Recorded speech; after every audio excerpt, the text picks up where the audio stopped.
Welcome to the Rim Break Rodeo. We hope this video helps. In this video, I will explain how to set your Jeep Grand Cherokee garage opener.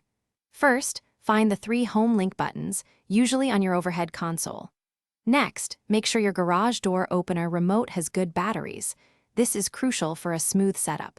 Before starting, it's a good idea to clear any old programming. Just press and hold the 2 outer home link buttons until the indicator light flashes rapidly, then release. This ensures a clean slate for your new programming. Now, let's program your remote. Hold your garage door remote about 1 to 3 inches away from the home link buttons in your Jeep.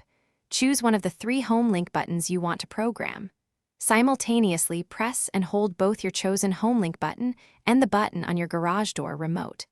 Keep holding them until the home link indicator light changes from a slow flash to a rapid flash. Once it flashes rapidly, you can release both buttons. For the final step, you'll need to interact with your garage door opener motor. Locate the Learn or Smart button on the motor unit itself, usually near the antenna wire. Press this button firmly. You'll typically have about 30 seconds to get back into your Jeep. Once inside, press and hold the home link button you just programmed for about 2 seconds, then release. Repeat this press and release sequence a couple more times until your garage door responds. Congratulations! Your Jeep Grand Cherokee garage opener should now be programmed. Give it a test run to confirm everything works smoothly. If you encounter any issues, don't worry.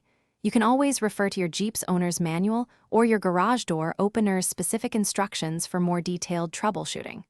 Also, for some great deals and that awesome sock link, be sure to check out the description below this video. Thanks for watching and drive safely. Thanks for watching.